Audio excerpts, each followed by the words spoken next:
പ്രശ്നങ്ങളില്ലാത്തവരായ ആരെങ്കിലും ഉണ്ടോ? അങ്ങനെയുള്ള ഒരാളെ കാണിച്ചു തരാൻ എന്നോട് ആവശ്യപ്പെട്ടാൽ ഞാൻ ഉറപ്പായിട്ടും കാട്ടിത്തരും. അത് പക്ഷേ ഇന്ന് ജീവിച്ചിരിപ്പില്ലാത്ത ഒരാളുടെ ചിത്രം ചൂണ്ടിക്കാട്ടിയിട്ടായിരിക്കും എന്ന് മാത്രം. എല്ലാവർക്കും പ്രശ്നങ്ങളുണ്ട്. പ്രശ്നങ്ങൾക്ക് അങ്ങനെ പാവപ്പെട്ടവരെന്നോ പണക്കാരെന്നോ ബിസിനസ്സുകാരെന്നോ മിഡിൽ ക്ലാസ് എന്നോ മേശരി എന്നോ വെൽഡർ എന്നോ ഡ്രൈവർ എന്നോ ഒരു വ്യത്യാസമില്ല. എല്ലാ വ്യക്തികൾക്ക് പ്രയാസങ്ങളും പ്രോബ്ലംസും എല്ലാ പ്രശ്നങ്ങളും ഉണ്ട്. എന്നാൽ ഈ പ്രശ്നങ്ങൾ ഏതെങ്കിലും ഒരു വ്യക്തിയാണ് ഈ പ്രശ്നങ്ങൾക്ക് കാരണമെങ്കിലോ അത് തുറന്നു പറയാൻ മടിക്കുന്നവരായിരിക്കും ഭൂരിഭാഗം ആൾക്കാരും. അതിന് വിപരീതമായി ആ പ്രശ്നങ്ങളെ ആ വ്യക്തിയെ ലോകം മുഴുവൻ കേൾക്കെ വിളിച്ചു പറയാൻ, താൻ അനുഭവിച്ച കഷ്ടതകളെ കുറിച്ച് വിളിച്ചു പറയാൻ തയ്യാറായ ഒരാളാണ് അനുപമ പരമേശ്വരൻ എന്ന ആ പെൺകുട്ടി, അല്ലെങ്കിൽ ആ ഒരു നടി. എനിക്ക് ആ പെൺകുട്ടിയെ കുറിച്ച് അഭിമാനവും ആദരവും ഒക്കെ. There is 2 years of pain, physical, emotional, destruction behind that one post. എന്നെ പോലെ പവർഫുൾ ആയിട്ടുള്ള ഒരാൾ അത് തുറന്ന് പറഞ്ഞില്ലെങ്കിൽ, എനിക്ക് പറ്റിയൊരു മണ്ടത്തരത്തിനെ കുറിച്ച് ഞാൻ തുറന്ന് പറഞ്ഞില്ലെങ്കിൽ പിന്നെ ആരാണ് പറയാ? Who is going to talk about it? Some conversation would happen and it will trigger my anxiety. I'll throw up and I lost so much weight. Like Madonna told, no, I lost so much weight. I was crying every single night. I'm not waiting for anyone's validation, Chichi, at this point. I'm not. I know I'm true. The last time I sat with you for an interview, I had a panic attack outside. സ്വയം ആരാധിക്കുന്ന, മറ്റുള്ളവരുടെ വികാരങ്ങളെ ഒട്ടും മാനിക്കാത്ത, താൻ മാത്രമാണ് ഏറ്റവും ശ്രേഷ്ഠ എന്ന് വിശ്വസിക്കുന്ന ഒരു മാനസികാവസ്ഥയെക്കുറിച്ച് നിങ്ങൾ ചിന്തിച്ചിട്ടുണ്ടോ? ആ ഒരു മാനസികാവസ്ഥയ്ക്ക് വിധേയമാകേണ്ടി വന്ന ഒരു പെൺകുട്ടിയാണ് ഈ അനുപമ പരമേശ്വരൻ. ഇതിനെക്കുറിച്ച് കൂടുതൽ പറയുകയാണെങ്കിൽ, ചില ബന്ധങ്ങളിൽ നമ്മൾ സ്നേഹിക്കുന്ന ഒരാളെ നഷ്ടപ്പെടുമോ എന്ന ഭയത്തെക്കാൾ വലിയൊരു ഭയം ഉണ്ടാകും. അവർ ഇന്ന് എങ്ങനെയായിരിക്കും നമ്മളോട് പെരുമാറുക എന്നുള്ള ഭയം.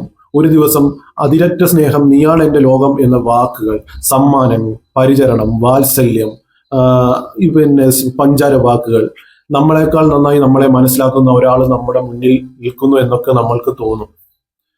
പക്ഷെ ആ ഒരു ദിവസം കഴിഞ്ഞ് അതിന്റെ തൊട്ടടുത്ത ദിവസം എന്താണ് അവിടെ സംഭവിക്കുന്നത്?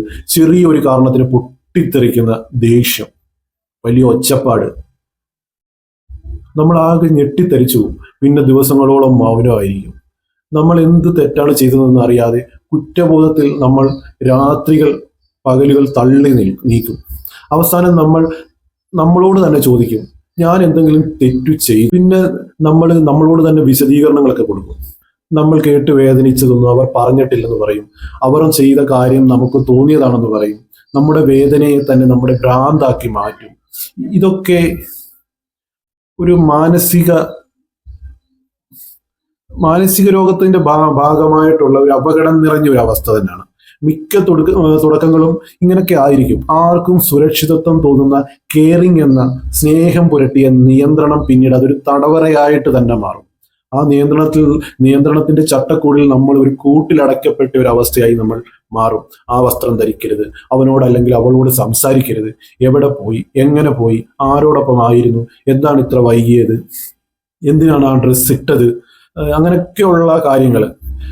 ഇതിൻ്റെയൊക്കെ ആഫ്റ്റർ എഫക്റ്റ് എന്താണെന്ന് ചിലപ്പം പെൺകുട്ടികളാണെങ്കിൽ അവർക്ക് അവർ പറയും, എനിക്ക് ടെൻഷനാണ്, എൻ്റെ മുടി കൊഴിയുന്നു, എനിക്ക് ആഹാരം കഴിക്കാൻ പറ്റുന്നില്ല, എനിക്ക് ശരീരം മെലിയുന്നു, വിറയലുണ്ടാകുന്നു. ഇതിൻ്റെയൊക്കെ ആഫ്റ്റർ എഫക്റ്റ് അതൊന്നുമല്ല. പതുക്കെ നമ്മുടെ സുഹൃത്തുക്കൾ തന്നെ കുറയും, നമ്മുടെ സ്വാതന്ത്ര്യം തന്നെ കുറയും, നമ്മുടെ ആത്മവിശ്വാസം തന്നെ കുറയും. ഒടുവിൽ നമ്മുടെ സ്വന്തം തീരുമാനങ്ങളെ പോലും വിശ്വസിക്കാൻ കഴിയാത്ത ഒരാളായി നമ്മൾ മാറും.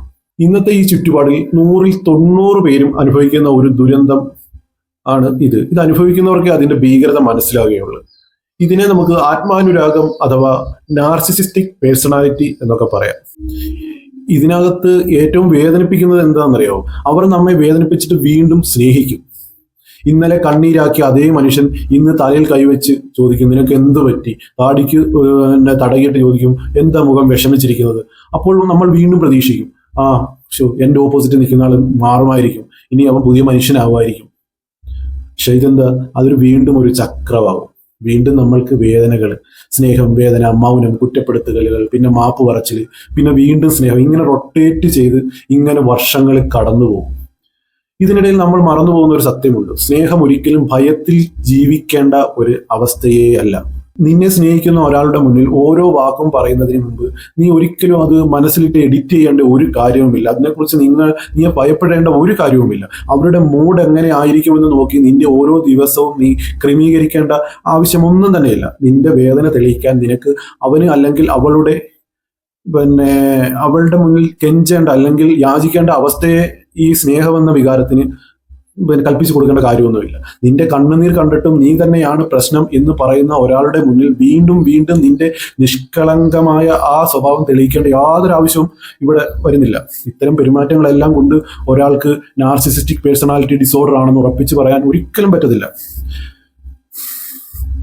പക്ഷെ മാനസികമായി നിയന്ത്രിക്കുന്നതും അപമാനിക്കുന്നതും ഭയപ്പെടുത്തുന്നതുമായ ഒരു ബന്ധം എത്ര സ്നേഹമുണ്ടെന്ന് തോന്നിച്ചാലും ആരോഗ്യകരമായ ഒരു ബന്ധം അല്ല. രക്ഷപ്പെട്ടുകൊള്ളണം അത്തരം ബന്ധങ്ങളിൽ നിന്നും. സ്ത്രീകൾ മാത്രമാണ് ഇത്തരം ബന്ധങ്ങളിൽ പെട്ട് കിടക്കുന്നത് എന്നൊരു മിഥ്യാധാരണയുണ്ട്. അത് ഈ അനുപമ പരമേശ്വരൻ എന്ന് പറയുന്ന പെൺകുട്ടിയുടെ വർത്തമാനത്തിൽ നിന്ന് അങ്ങനെ ഒരു ധാരണ നിങ്ങൾ ഒരിക്കലും വെച്ച് പുലർത്തണ്ട.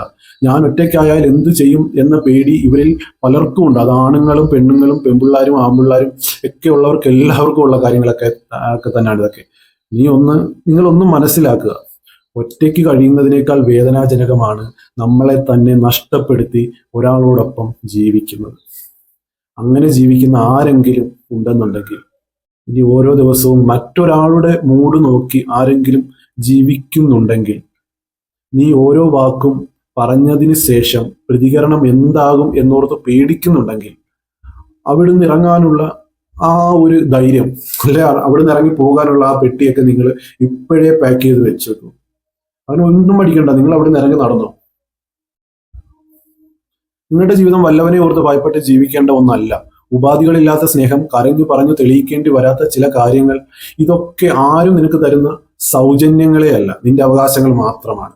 നിങ്ങൾ ആണോ പെണ്ണോ അല്ലെങ്കിൽ പാവപ്പെട്ടവനോ പണക്കാരനോ മിഡിൽ ക്ലാസ്സോ ബിസിനസ് വുമണോ ബിസിനസ്മാനോ ഒക്കെ ആയിക്കോട്ടെ, മേൽപ്പറഞ്ഞ പോലുള്ള ആ സൈക്കോകളുണ്ടല്ലോ, അങ്ങനെയുള്ള ഒരു തൊലിപ്പനാണ് നിങ്ങളുടെ പാർട്ണറെങ്കിൽ നാട്ടുകാർ എന്ത് പറയും എന്നൊന്നും വിചാരിച്ച് തല പുണ്ണാക്കേണ്ട ഒരു കാര്യമില്ല.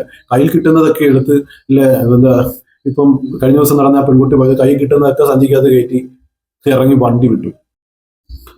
ഈ വിഷയത്തിൽ അനുപമ പരമേശ്വരൻ ഇതിനകത്ത് എടുത്തൊരു വലിയൊരു എന്താന്ന് വെച്ചാൽ അവതാരക പെൺകുട്ടിയോട് ചോദിക്കുന്നുണ്ട്, ഈ പ്രശ്നങ്ങൾ തുറന്നു പറഞ്ഞതുകൊണ്ട് താങ്കളുടെ ജീവിതത്തിൽ ഇനി ഉണ്ടാകുന്ന പ്രശ്നങ്ങളെ അഭിമുഖീകരിക്കാൻ തയ്യാറാണോ എന്ന്. അവിടെ ചങ്കൂറ്റത്തോടെ ആ പെൺകുട്ടി പറയുന്ന ഒരു കാര്യമുണ്ട്, ഇനി ഇതിന്റെ പേരിൽ എനിക്ക് സിനിമകൾ കിട്ടിയില്ലെങ്കിലും കുഴപ്പമില്ല, എൻ്റെ ഈ തുറന്നു പറച്ചിൽ കൊണ്ട് ഏതെങ്കിലും ഒരു പെൺകുട്ടി അല്ലെങ്കിൽ ഏതെങ്കിലും ഒരു വ്യക്തിക്ക് അവരുടെ ജീവിതത്തിൽ ഒരു ചേഞ്ച് സംഭവിക്കുകയാണെങ്കിൽ അത് തന്നെയാണ് വലിയ കാര്യം. അത് തന്നെ ഏറ്റവും വലിയൊരു കാര്യമല്ലേ. ആ തുറന്നു പറച്ചിൽ സത്യം പറഞ്ഞാൽ നമ്മൾക്കൊക്കെയുള്ളൊരു പ്രചോദനമല്ലേ. ഒന്നും നോക്കണ്ട, തിരിഞ്ഞു നടക്കാം. ഇങ്ങനെയുള്ള വ്യക്തികളെ നമുക്ക് ആവശ്യമില്ല.